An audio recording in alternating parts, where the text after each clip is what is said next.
Nos vamos a ocupar ahora de esta historia que te adelantábamos. Un abusador, un degenerado, que durante muchos años hizo lo que quiso con sus víctimas. Nenas de 7 a 11 años que abusaba de ellas y hoy está acusado de corrupción de menores y está preso. Sí, pero claro, las víctimas también están presas, lamentablemente, de todo ese padecimiento, Ignacio.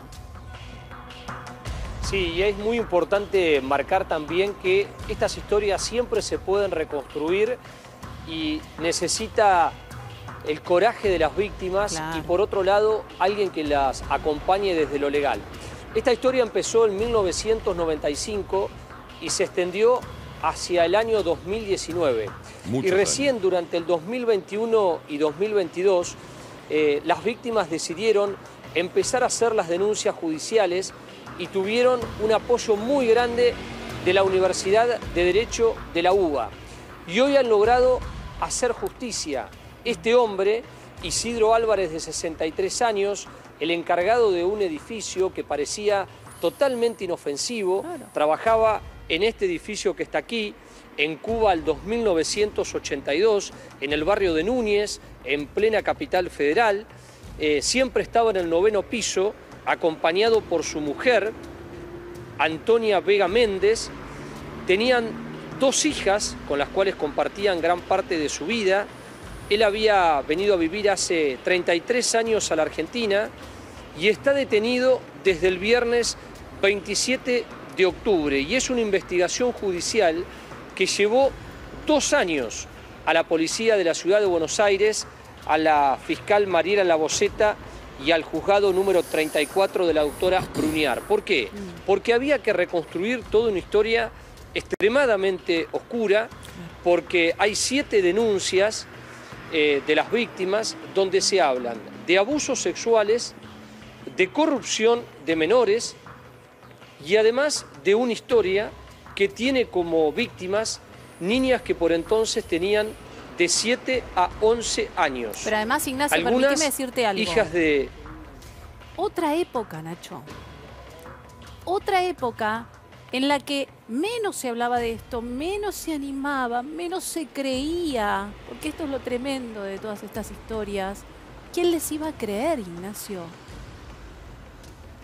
Sí, y tiene que ver con lo que les decía en el inicio. Era una especie de lobo disfrazado de cordero. ¿Por qué? Porque las víctimas, yo les diría que este tipo de perfilación criminal tiene que ver con los perversos, tiene que ver con los psicópatas y tiene que ver con aquellos que tienen patrones de conductas que se repiten, porque de hecho las víctimas, hay una sobrina, hay otras niñas que pertenecen a la familia, sí, hay también otras que eran, por ejemplo, amiguitas de la hija menor, que eran compañeras del jardín y de la escuela primaria y venían a este edificio a tomar la merienda, a mirar los dibujitos, a pasar una tarde en familia. Fíjate donde desde los padres cuándo estás hablando, de estas niñas, ¿no? pensaban, sí, y los padres de estas niñas pensaban que estaban con alguien de confianza, con el papá y la mamá de otra niña, y que estaban totalmente en guarda y que nada,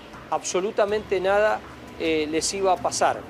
Sin embargo, las víctimas guardaron silencio durante mucho tiempo, pero ese tiempo se fue transformando como en una especie de reloj de arena. Pero el reloj de arena se dio vuelta, ahora está la causa en tribunales, este hombre está detenido y todos los que viven aquí, todos los que viven aquí, la fiambrería, la peluquería, el garage, la panadería, el café que está a unos metros nada más, y hasta los encargados de otros edificios, no pueden creer que detrás de esa puerta se haya escondido el horror durante tanto tiempo. Vamos a compartir una conversación que tuvimos con una de las víctimas. Y ella confirma todo lo que venimos contando. Esta es la historia de Noelia, que hoy tiene 30 años. A ver. Es alguien que me da vergüenza, que tengo muy malos recuerdos de él.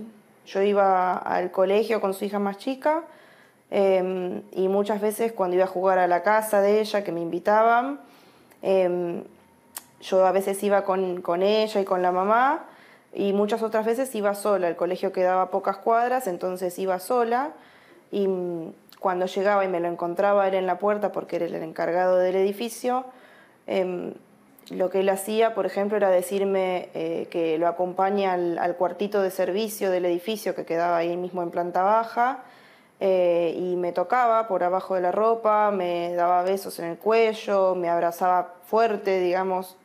Y otro acto repetido también era, por ejemplo, cuando ya estábamos adentro de su casa y nos llamaba a mí y a mi amiga a ver los dibujitos a su cama, y de un lado, digamos, él estaba acostado en el medio de la cama de 2 plazas, mi amiga de un lado, yo del otro, y de mi lado, yo no sé qué es lo que pasaba del otro lado, pero de mi lado a mí él me tocaba por abajo de la ropa, por abajo de la bombacha, me tocaba con las manos. Pasaba, o sea, de cada 10 veces que iba lo de mi amiga, 7 pasaba. ¿Él demostraba algún tipo de temor a que lo descubrieran su mujer, sus hijos, alguien que circulara por el edificio? No sé si temor es la palabra, o sea, se manejaba bastante impune porque ya te digo, él al ser el encargado es como que él sabía en qué horarios podía hacer estas cosas y en qué horarios no. Mucho tiempo después, que fue cuando lo denunciamos con el grupo de chicas que hoy en día somos los denunciantes, me enteré por un escrache que hicieron en realidad en el barrio. Y bueno, a raíz de ese escrache traté de llegar a la persona que había armado esa movida, y cuando me enteré quién había sido, ahí me enteré de más denunciantes, que son chicas que yo conocí en mi infancia, eran otras amigas de la hija de él, de la hija menor. Me enteré hace poco también leyendo otras notas de otras de las chicas que denunciaron, y les pasaron cosas mucho más graves que a mí. Yo en realidad cuando era más chica, te repito, tenía entre 8 y 11 años, yo pensé que me pasaba a mí sola. No tenía idea que a otras chicas le pasaba, entonces tampoco por eso en su momento no se lo conté a nadie, ni a mi familia, ni a nadie. Yo esto lo conté muchísimos años después. Las secuelas, la verdad que fueron profundas, yo las pude ver muchos años después de lo que me pasó, haciendo terapia, hablando también con estas chicas que también les pasó, porque a mí me ayudó muchísimo, la verdad, saber que le había pasado a otras chicas, lamentablemente, porque no me sentí sola, ¿entendés? Yo si no hubiese sabido que le pasó esto a estas otras chicas, no lo hubiese denunciado nunca. La vida de él continuó normalmente, ¿no? Nunca hubo ningún tipo de sanción. No. Entiendo que la vida de él continuó normalmente, por lo menos él sigue siendo, bueno, hasta ahora que está con prisión preventiva, hasta el día de hoy, seguía siendo el encargado del edificio, siempre siguió viviendo en el mismo barrio. ¿Qué sensación te generó la detención de él en los últimos días? Me generó alegría en algún punto, pero como que tengo la sensación de que todavía no terminó y que puede pasar de que no vaya preso. Sabiendo de la justicia de este país, es como que tengo dudas de todavía si va a ir preso o no. Para mí es recién el comienzo. Claro, porque falta todo el proceso, Ignacio, todavía recién está detenido y esta chica se lo seguía cruzando por la calle y se debe horrorizar con la idea simplemente de que se lo vuelva a cruzar. Sí, totalmente. Por eso hay un dato muy importante que tenemos que marcar. Nosotros hemos colocado para la nota, para esta exposición periodística, un nombre ficticio, porque de hecho la víctima no quería enfrentar cara a cara a la cámara, porque estos son los delitos que generan muchísimo dolor, que generan muchísima vergüenza, que generan culpa, que generan también muchísimas secuelas y que las heridas nunca terminan de cerrar. Inclusive en la nota, en el cierre de la nota, yo le decía si para ella esta historia empezaba o se cerraba. Y ella me dijo, no, esta historia no está cerrada. Claro. Esta historia recién empieza. Porque ahora hay que trabajar y mucho, y de hecho en los tribunales la causa judicial fue abierta por corrupción de menores y fue abierta también por abuso sexual gravemente ultrajante. Y conversando con los abogados de la Universidad de Buenos Aires, del patrocinio gratuito que hace la Facultad de Derecho, ellos nos decían que hasta pudieron probar ahora en algunos casos el acceso carnal, es decir, la violación. Por lo tanto, este hombre queda expuesto a penas que van de 8 a 20 años de prisión, que es lo más grave que castiga en los abusos sexuales el Código Penal y que además es importante decirlo para cualquier persona que nos esté mirando en este momento, pueden ir al subsuelo de la Facultad de Derecho de la Universidad de Buenos Aires, porque ahí se van a encontrar con un grupo de abogados y con un grupo de estudiantes del último año que están preparados para ser abogados patrocinantes de gente que no tiene el dinero, no tiene la posibilidad económica de poder Pero hay afrontar gente que una no causa sabe ni judicial. dónde Y ir, miren lo por que eso pasó acá. es importante esto que decís, porque Bueno. hay gente que no sabe para dónde correr, a quién pedir la ayuda. Vos fíjate lo que Noelia dice, insistimos, es un nombre ficticio para protegerla, es, yo al principio no se lo podía decir a nadie, por vergüenza, Ignacio, recién a los 30 años se anima a ponerle relato a esta historia, pero siempre con el miedo por delante. Y ella le tiene miedo a la justicia, y está bien que le tenga miedo, porque tras la cantidad de exposiciones que una víctima tiene que pasar, de volver a revictimizarse, de volver a explicarlo, de contarlo, es difícil demostrar cuántos años atrás todo esto que vos estás contando, Nacho. Sí, lo bueno es que acá hay una repetición de testimonios, Ignacio, entonces va a ser mucho más sencillo lograr una condena, pero sí tiene que pasar todo el proceso que decía Sandra recién, y déjame destacar el trabajo de estos profesores, ¿no? Del profesor Terrañi, Reynoso y Jiménez, que están a cargo de esta comisión con alumnos que lograron llegar a este punto. Sí, es fundamental, te diría, porque de hecho aquí cuando nosotros empezamos a caminar, los vecinos se dieron cuenta de lo que estaba ocurriendo, porque cuando a este hombre vinieron a hacer el allanamiento y a detenerlo, hubo pintadas aquí en la puerta del edificio. Nadie se imaginaba lo que estaba ocurriendo acá en el último piso. Yo intenté conversar con la mujer de él y la mujer me dijo que no tenía absolutamente nada que hablar ni nada que aclarar porque ella no tiene nada que ver con esta situación.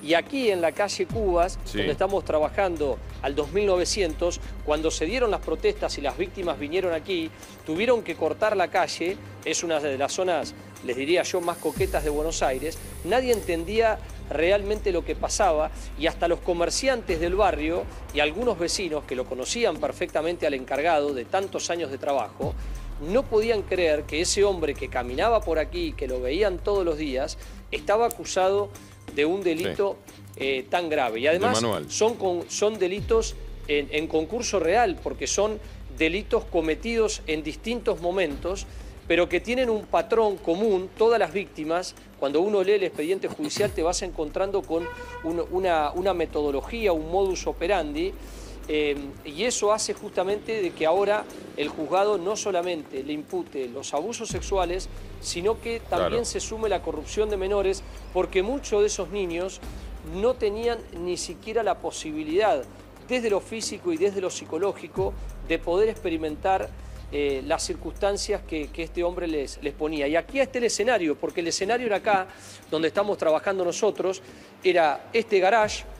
En este garage, a un costado, hay una habitación, que es la habitación donde el encargado del edificio guardaba todos los elementos de limpieza y de trabajo, y también hay un ascensor que es marcado por las víctimas, y otro de los lugares es marcado el departamento del 9º piso donde él vivía con su familia, y hay una franja del día que se repite en el testimonio de las víctimas, que es el horario de la siesta. ¿Por qué? Porque el encargado siempre trabaja en las primeras horas de la mañana, luego almuerza, duerme la siesta y vuelve a retomar las tareas a las 5 de la tarde hasta las 7:30, 8 de la noche. Y las víctimas dicen que luego de dormir la siesta, que ellos volvían de la escuela, siempre les decía, vamos a la cama, vamos a mirar los dibujitos. Era un hombre que manejaba toda la escena y a mí sinceramente me hizo acordar, y mucho, a la imagen de Jorge Mangieri con el caso de Ángeles Rawson, el portero que estaba en la puerta del edificio con los brazos cruzados y mirando cómo la policía y los peritos y la familia le pasaban por al lado. Muy bien, Ignacio, nos vemos en cualquier momento y vamos a seguir con este tema.